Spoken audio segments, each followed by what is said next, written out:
Now, me and my Celtic cards have not had that much luck in midweek game weeks this season so far, it's safe to say. But this week, I think I've cracked the team. I think I've cracked the combination of teams that I've got. So I've got a four-pronged Celtic SO5 attack going out this game week. And I'm going to be at the game against Shakhtar. So that means I'll have made it to every home game in the group stage this season, which I'm absolutely made up about. And this occasion, I'm getting actual press access thanks to the Celts Are Here Celtic page. Make sure you go and follow and sub to all those channels out there. And I'm finally going to meet in person. Huge fan of the channel, Ange Postecoglou. So hopefully it'll be in favourable circumstances after a nice win, and I'll see him in the press conference and a player post-match, so, you know, stay tuned for all of that. Now, the number one team that I'm playing is in Challenger Europe Pro. It's the full Celtic team from top to bottom. I went with super rare Greg Taylor in defence because I don't think we're going to concede that many goals, and I think with Taylor scoring at the weekend there, I think he's in good form to get into the final third, maybe create some chances,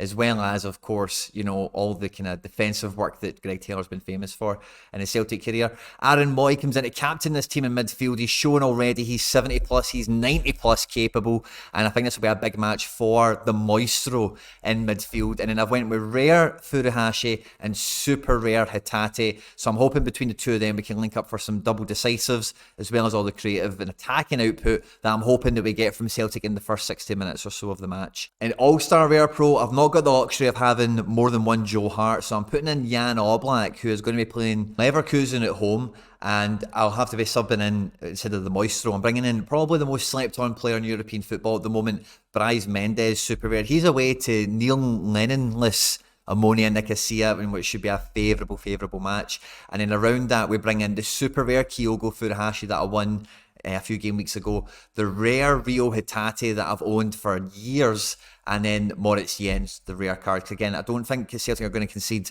I don't see us conceding more than one goal, really, to be quite honest. And I think, again, Jens could get us something off a set piece, so I think he's a really good defender card for this game week, under 23 as well.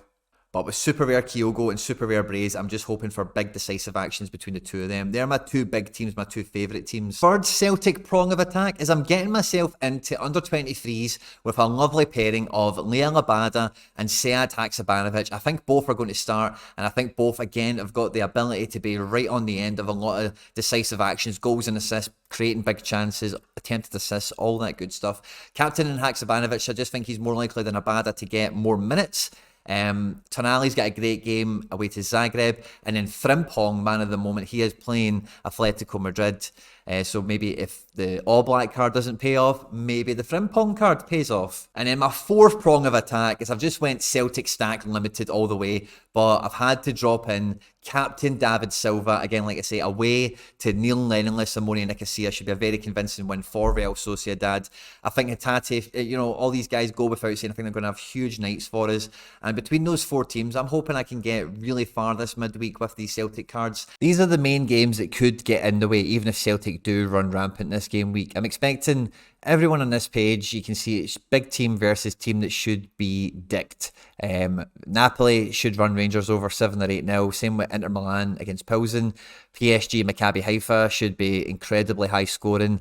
And then games like Hearts and RFS, Roma and Helsinki, Real Sociedad and Ammonia, Villarreal, Beersheva, these games as well could all really pop off in a big way. So for my Celtic cards to do well, I also need to kind of beat the field. I kind of have a fifth play with some Celtic cards as well. Craig Gordon, his L15 scores, his last 15 scores have been under an average of 40. So for specialist super rare, I've got him as well as Haidara coming in for some big plays potentially, along with my Giacomakis, who could come off the bench and score for Celtic, and Boyata, who looks to be starting for Bruges at home to Porto. So I've kind of got a fifth little thing, you know, if Rio does do something and Giacomakis is effective from the bench, then maybe I can go and chase a tier 1 super rare with that team. But I'm expecting that cup final mentality. I'm expecting that we never stop mentality from Celtic today. So no matter really who starts, out of all the cards I've got, I know they're all going to be right up for it, and there's decisive capability for everyone in the Celtic team, no matter how many minutes they get.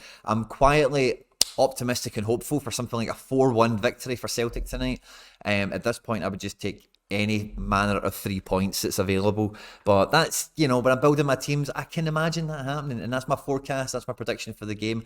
Wish me good luck for this midweek with my Celtic Champions League cards. And yeah, stay tuned to the channel for any post-match stuff that goes on, as well as all the usual stuff you see on the channel. Like, subscribe, share, retweet, all that good stuff. Stay out of trouble, and more noops!